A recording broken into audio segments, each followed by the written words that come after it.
Após o controverso pacote de corte de gastos, agora o governo federal sinalizou que não vai realizar nenhuma contenção de despesas. Integrantes do Planalto afirmam não ver necessidade de realizarem novas economias, mas prometem ação caso essa realidade mude.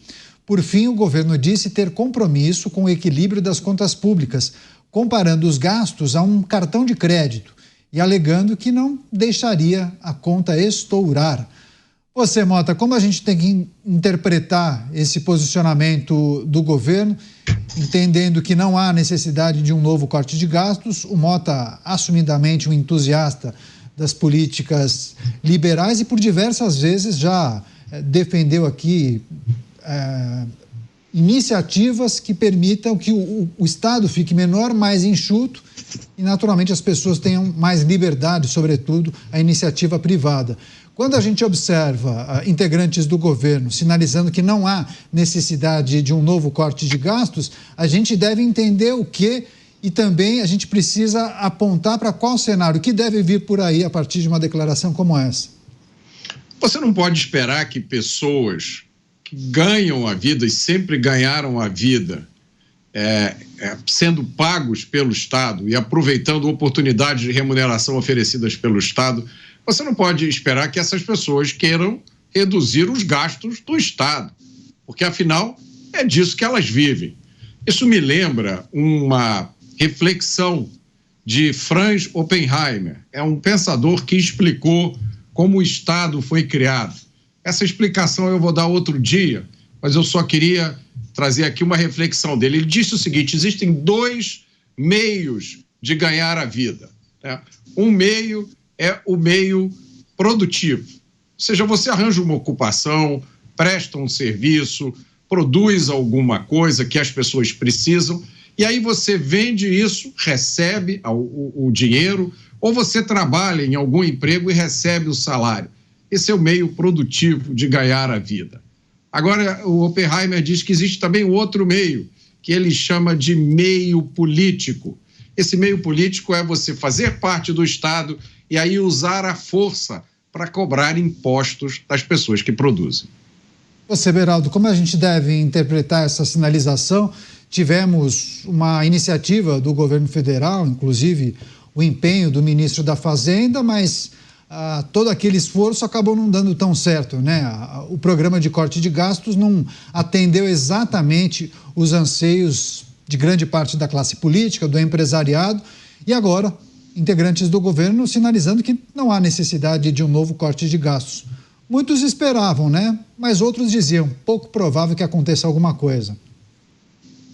Pois é, Canhoto, na verdade a visão sempre foi de que não haveria corte de gastos, que eles não estavam afim, o governo não está afim de abrir mão desses gastos, porque como ele não tem resultados a apresentar, quer dizer, um governo que não colocou um projeto para o país e não está executando nada para o futuro do Brasil, está simplesmente preocupado em fazer esse dinheiro público rodar para que os interesses eleitorais que eles possuem sejam atendidos.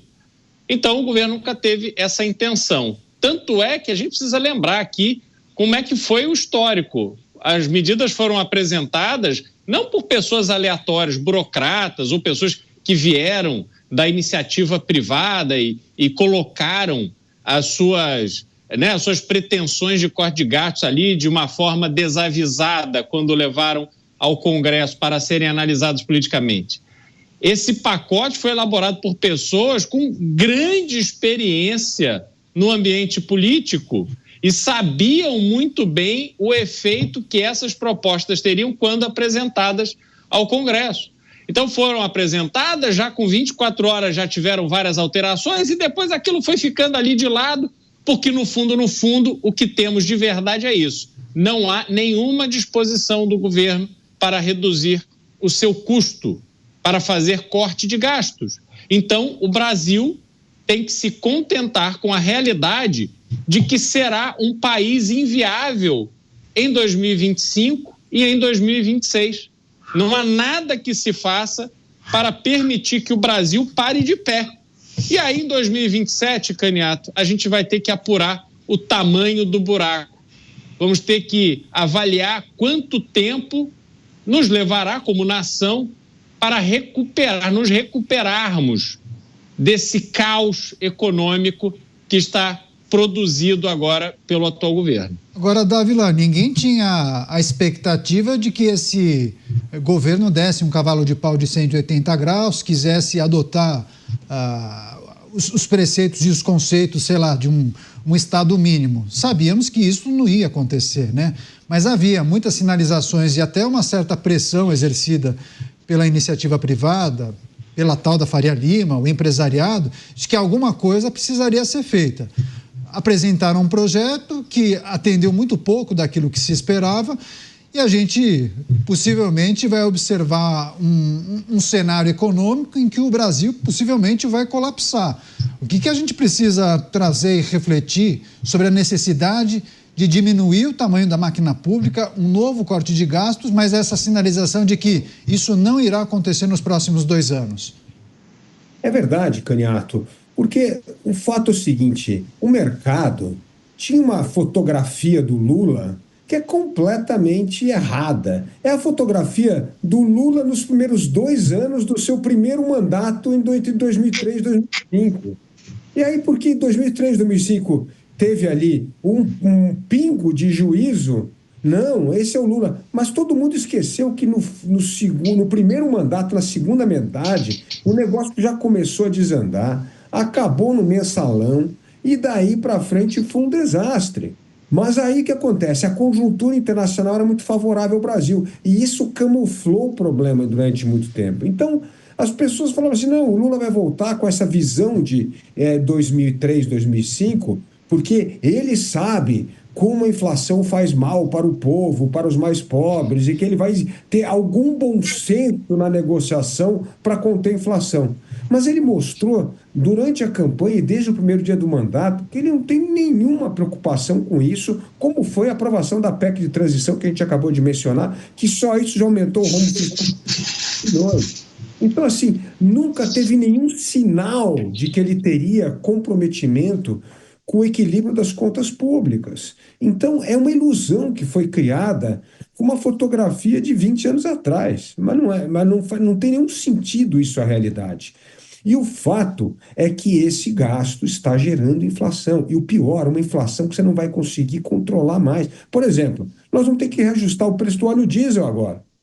E vai afetar tudo que é frete no Brasil. Custo de transporte rodoviário, vai ser tudo afetado. Aí não adianta querer chamar o supermercado para diminuir o preço. As coisas têm uma lógica. Preço não é uma atitude arbitrária do empresário. Preço é feito de acordo com quanto você tem que comprar de insumo para produzir um bem, pagar imposto e ainda ter uma margem de ganhar lá na frente. Então, o governo parece esquecer tudo isso. É como se ele não fosse o culpado na história, que o culpado é a ganância do empresário, é o mercado que é bolsonarista. Essa narrativa ridícula que o governo faz, ao invés de encarar os reais problemas. Então, o povo está sentindo na pele, como bem falou o Beraldo, os problemas. Ele pode até não entender como é que é, por que é o fruto do problema, mas ele está sentindo na pele, na gôndola, em pagar o seu boleto, como cada vez mais a inflação pesa e o emprego cai. Este é o grande problema do Brasil que nós vamos continuar vivendo. E, infelizmente, esse pesadelo em 2025 e virada de 2026. Agora, Mota, quando a gente trata desse tema, parece um pouco distante de grande parte do público, ou pelo menos o eleitor que não entende muito a dinâmica da necessidade do corte de gastos, porque entende muitas vezes que o político que acaba jogando um caminhão de dinheiro em um programa social seria algo benéfico para determinada faixa da população brasileira, alguma coisa nesse sentido. Agora, a gente teve exemplos não muito distantes, né, de alguns políticos no âmbito estadual ou mesmo no âmbito federal que tomaram algumas medidas de reduzir o tamanho do Estado que surtiram efeito, né? Assim, não faz tanto tempo que nós pudemos justamente observar pelo menos alguns insights, algumas tentativas de alguns políticos de diminuir a máquina e com resultados bem interessantes. Mas é difícil que a gente não vê continuidade, né, Mota? Parece que sempre acaba sendo uma coisa muito importante para o político, como uma miragem no deserto, né? Não, eu vou fazer, vou realizar, vou utilizar aquele dinheiro que nunca acaba do Estado para fazer, para acontecer, e isso vai me ajudar lá na frente. É difícil, né? Essa política de corte de gasto, de diminuição do Estado. Poucos políticos acreditam nisso, Mota. Claro, a maioria dos políticos tomou um caminho mais fácil, eles se beneficiam disso, eles se integram nesse ciclo vicioso e fazem a carreira em cima disso. Diminuir a máquina do Estado é muito difícil, Caniato, porque a maior parte da máquina é composta por pessoas que não foram eleitas. Elas fizeram um concurso, né? No Brasil funciona assim. Você faz o concurso, você passa a ser servidor, você faz parte daquela máquina. Então, primeiro, um político que entra com a mentalidade de reduzir a máquina, ele não pode demitir essas pessoas. Ele tem que esperar que essas pessoas vão se aposentando, ou então faz algum tipo de rearranjo ali. Mas ele não pode simplesmente demitir essas pessoas. Aqui no Brasil não funciona assim. Tá? E esse aspecto da continuidade que você levantou é crítico. De vez em quando a gente tem políticos, isso foi tentado no governo Bolsonaro, várias iniciativas de diminuir o Estado, mas isso leva tempo. E o certo, para que as pessoas sintam os benefícios, você tem que diminuir o Estado e, em seguida, diminuir os impostos. No Brasil, quando foi a última vez que você recebeu a notícia de que um imposto tinha sido reduzido ou extinto? No governo Bolsonaro isso aconteceu algumas vezes, mas de uma forma geral, no Brasil, você só vê notícia de aumento de impostos ou criação de novos impostos. Agora, eu só vou fazer uma observação aqui sobre o que Dávila falou. Eu tenho dificuldade de comprar essa história de que as pessoas do mercado financeiro esperavam que o governo fosse aquele primeiro governo. As pessoas do mercado financeiro são brilhantes. As melhores mentes do Brasil estão lá. São pessoas que conhecem profundamente tudo o que acontece no mundo. Será que eles não prestaram atenção nos acontecimentos mais recentes aqui do Brasil? Será que eles mantiveram essa crença contra todas as evidências que estavam diante dos olhos deles? Eu acho que a explicação é outra. A explicação é que tem gente no Brasil que ganha de qualquer jeito. Ganha quando o país vai bem e ganha quando o país vai mal. Então, não faz muita diferença, vamos pagar para ver, porque a gente vai ganhar de qualquer jeito. E na hora que as coisas ficarem meio apertadas, a gente faz um desembarque, né? Porque muita gente está fazendo agora, a gente diz que não era isso que eu esperava, não foi isso que me prometeram. A gente vê várias figuras do mercado financeiro dizendo isso, né? Logo desde o início do governo. Uma a uma, elas foram se declarando arrependidas e desembarcando. Eu só acho difícil que se nós aqui, eu, por exemplo, não sou nenhum gênio do mercado financeiro, não administro bilhões de reais em fundos de investimento, como é que a gente consegue ver e eles não conseguem? Teve ex-presidente do Banco Central também dizendo que estava preocupado, viu, Mota? Mas eu vou passar para o Dávila que ele vai trazer um contraponto ao que disse o Mota. Vai lá, Dávila. Não, Mota. Se você primeiro pegue as manchetes e como Haddad era cortejado em toda a Faria Lima, era recebido em almoços, olha o bom senso, olha o plano, não haverá um plano. E não foi só cortejo. Colocaram dinheiro e perderam muito dinheiro. Vejam que o mercado financeiro agora perdeu dinheiro recentemente quando apostou. Veja o endividamento das empresas brasileiras que tomaram crédito apostando que teria algum tipo de ajuste fiscal e que por isso se endividaram acreditando nessa promessa. E agora estão com dívidas impagáveis e estão furiosos com o governo. O mercado acreditou e botou dinheiro e apostou. E muitas empresas acreditaram que teria algum tipo de ajuste fiscal e tomaram dinheiro para investimento. E agora estão numa situação bem complicada. Lógico que tem sempre gente apostando na outra ponta, mas eu estou falando de grupos gigantescos empresariais que se endividaram porque acreditaram no plano. Então, infelizmente, não foi só para inglês ver. Acreditaram e colocaram dinheiro. Eu sempre digo, você quer saber o que uma pessoa acredita? Veja onde ela coloca o dinheiro dela. E essa turma perdeu e feio. Vai lá, Mota. Eu vou aproveitar para fazer um comercial, então. Senhores do mercado financeiro que perderam muito dinheiro porque se enganaram, assistam o Pingos nos Is. Façam a conta de quantos bilhões de reais vocês teriam ganho se tivesse assistido o Pingos nos Is. Não é, Caniato? Olha só, por favor. E distribui dividendo pra gente. Eu não ia entrar nessa parte. Isso o comercial da Jovem Pan trata por nós. É verdade. Muito bom. Você, Beraldo, teve gente que fez o L embaixo da mesa, teve gente que fez o L em cima da mesa, mas muita gente agora frustrada, insatisfeita, Beraldo? Na verdade, esse exemplo que trouxe o Dávila, né, desses grandes empresários que apostaram no projeto inexistente, a gente sempre falou isso, na verdade, me parece que fizeram essa aposta por força do hábito, por sempre apostarem no governo de plantão e sempre encontrarem um caminho de, sendo amigo do governo, se darem bem. Ninguém podia imaginar, talvez, eu até concedo, que seria tão ruim como está sendo do ponto de vista do planejamento. Porque, Mota, veja bem, o que está revelado agora é que toda aquela onda que houve no Brasil a partir ali de talvez 2006, ali 2007, foi engatando uma coisa na outra, o vento internacional, claro, soprava muito a favor. Mas parecia, quando você olhava Henrique Meirelles, você tinha algumas figuras ali no governo, que você dizia, puxa, talvez eles saibam ali, eu posso até não concordar, mas talvez eles estejam com uma visão técnica para executar a visão de mundo que eles têm.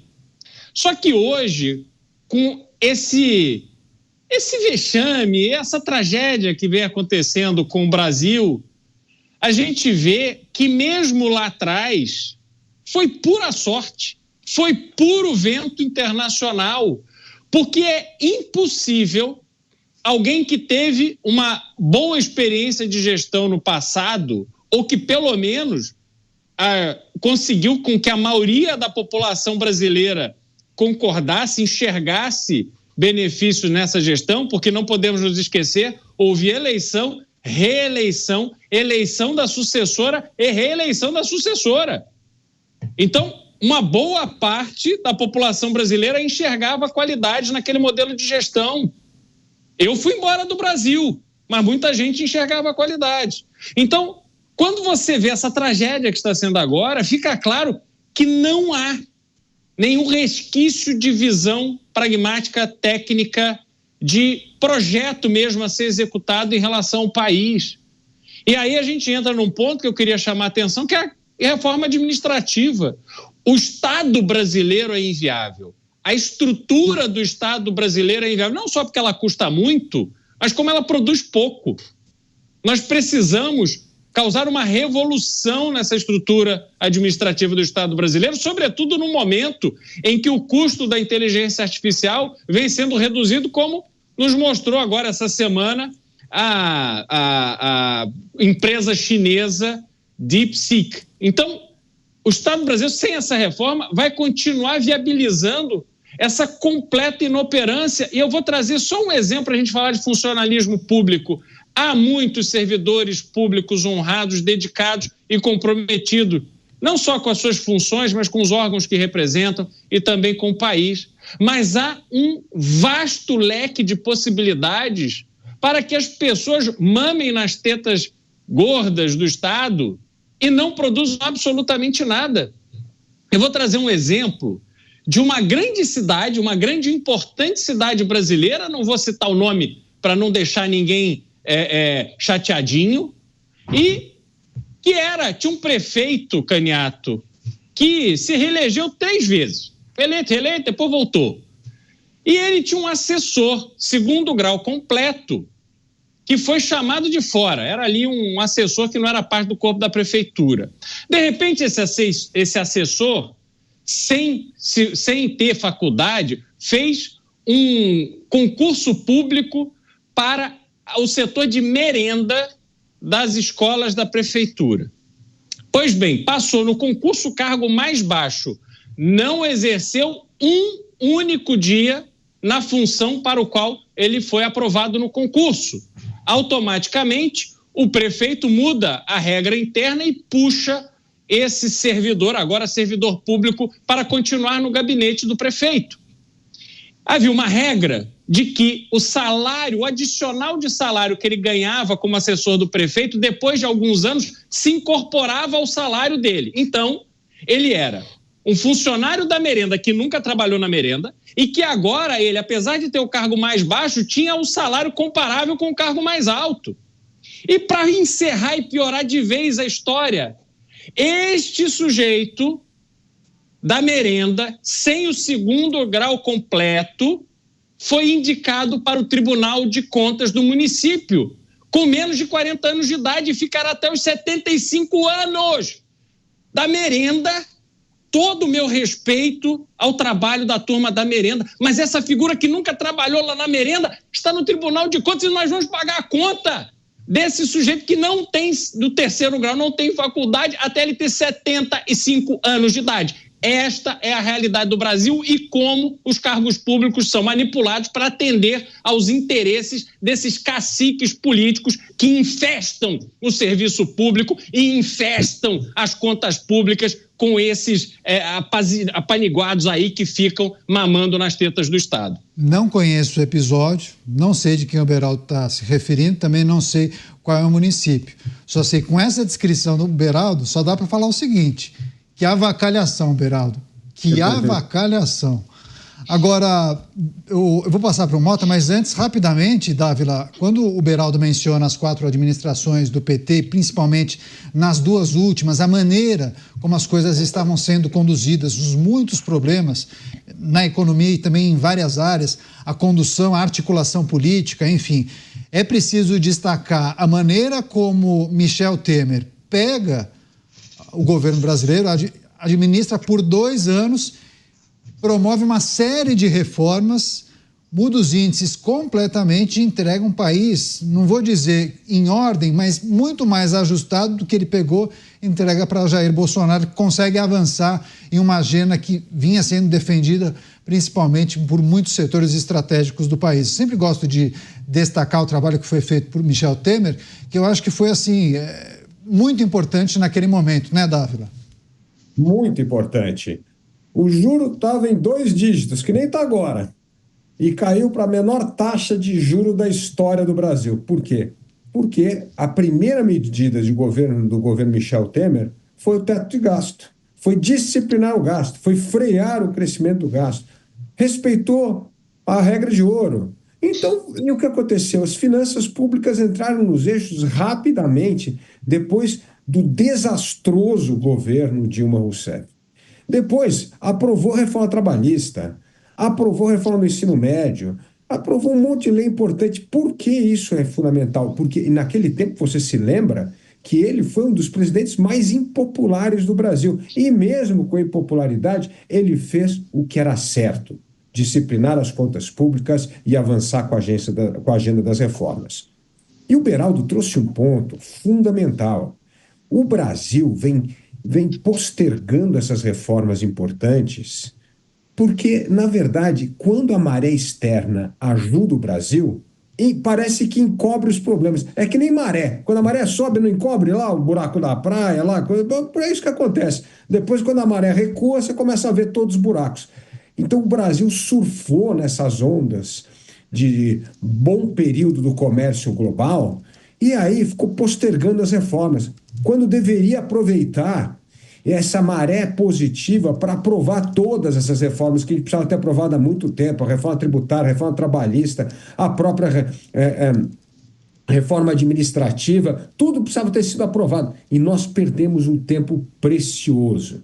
E a segunda coisa que tem a ver com essa ilusão dos empresários com o governo é que eles acreditam no poder irresistível do converscote. Você acha que se fizer um converscote bom, você chama o ministro para um almoço, para um jantar, para uma conferência internacional, fica em hotel 5 estrelas, que você vai ter ali alguns minutos preciosos com o ministro e que com a sua persuasão e charme você vai fazer a cabeça do ministro e da política pública. É uma ilusão absurda, mas que as pessoas acham que elas fazem a diferença. Assim, ontem eu jantei com o ministro e lá no momento de conversa reservada o ministro disse isso, disse aquilo, ou eu consegui falar para o ministro o que eu queria dizer, que é importante para o Brasil, e aquilo vai virar política pública. Gente, não dá para viver numa tamanha ilusão durante tanto tempo. Mota, você não acha que os nossos congressistas, o nosso legislativo tem uma parcela de culpa quando a gente debate a questão que envolve um Estado muito inchado? Porque eu observei ao longo dos últimos anos muitos parlamentares, vários congressistas falando, não, é muito importante reduzir o Estado, tornar o Estado mais eficiente, a reforma administrativa vai sair o ano que vem. E assim, os anos se passam e a reforma administrativa não avança, né? É uma expectativa que as pessoas têm, mas os passos são muito lentos. E aí, claro que a gente precisa observar que muitos congressistas acabam se beneficiando da maneira como as coisas estão postas, né? Muitos acabam indicando pessoas conhecidas, familiares para algumas autarquias, há todo um ecossistema que permite que eles acabem se beneficiando. Faltou muito dos nossos congressistas para a gente conseguir avançar nessa pauta de redução do tamanho do Estado, avanço na reforma administrativa. O Congresso Nacional precisa fazer uma meia-culpa, né? Muita gente precisa fazer meia-culpa, Caniato. Mas eu não sei se a questão aqui é uma questão de culpa, eu acho que é uma questão de ideias. Durante a minha passagem pela política, eu testemunhei de primeira mão que muitas pessoas que estão em posição de grande autoridade no Brasil hoje, pessoas que com uma assinatura mudam o panorama político do Brasil, tiram ou colocam pessoas na vida pública, comandam o gasto de bilhões de reais, elas não têm a menor noção de como, por exemplo, funciona a economia. Elas realmente não sabem. Elas acreditam que basta dar uma canetada e elas mudam o preço de alguma coisa. Que basta aprovar uma lei e as crianças do Brasil vão ter tudo o que precisam. Elas acham que uma sentença judicial faz com que surja dinheiro onde não existia dinheiro antes. Essas pessoas acham que quanto mais o Estado gastar, melhor. Gasto é vida. Imprima-se mais dinheiro. Então, quando você tem pessoas com esse nível de ignorância, de desconhecimento no comando de um país, e quando eu falo no comando de um país, eu me refiro aos 3 poderes do Estado, né? No comando do Estado brasileiro. Você não pode dizer que essas pessoas, muitas delas, não são culpadas, porque elas não têm nem noção do que elas estão fazendo. O que eu não aceito, né, é que pessoas da iniciativa privada, gente que tem negócios poderosos, que conhece, que tem conhecimento das coisas, faça parte desse jogo. E depois venha chorar. Isso é que eu acho inaceitável. Foge à minha compreensão como algumas pessoas distintas, preparadas, riquíssimas nesse país, apoiam um projeto de poder cujas ideias são obsoletas. É simplesmente isso. Você deixa a pessoa sentar e falar 5 minutos e você imediatamente chega à conclusão de como isso vai terminar, como sempre terminou na história do mundo. E aí essas pessoas vêm dizer que não sabiam, que foram enganadas, que não tinham ideia de que isso ia terminar assim. Paciência, eu poderia citar aqui uma lista enorme de coisas. Eu só vou citar uma das coisas que mais me incomoda. Do Brasil ter passado por aquele ciclo de fartura, né? Ali por volta de 2007, quando os preços das commodities internacionais estavam altos, o Brasil faturou muito dinheiro. Vocês lembram uma das coisas que o Brasil fez com esse dinheiro? Aqueles grandes eventos esportivos. O Brasil fez Jogos Pan-Americanos, depois fez Copa do Mundo, depois fez Olimpíadas aqui no Rio de Janeiro. Tem alguns estádios monstruosos, instalações esportivas que foram construídas. Aqui construíram uma pista de bicicleta indoor que precisa de ar-condicionado ligado o tempo inteiro, porque é um tipo de madeira que não suporta a umidade do Rio de Janeiro. Foram quase 100 bilhões de reais gastos com esses 3 eventos, né? Quase o mesmo valor que gastaram na refinaria, que ainda não está pronta. Com 100 bilhões de reais, a gente refazia todo o sistema penitenciário do Brasil do zero, com vagas padrão ONU.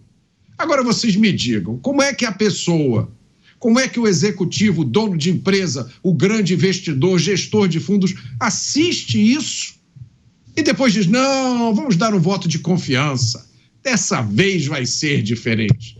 Ora, se o Dávila tem razão e esse pessoal perdeu muito dinheiro, perdeu pouco, tinha que ter perdido tudo, porque eles são responsáveis pelo que está acontecendo hoje. Mas daqui para frente, fica o conselho, assistam Pingos nos Is, economizem dinheiro. É isso aí.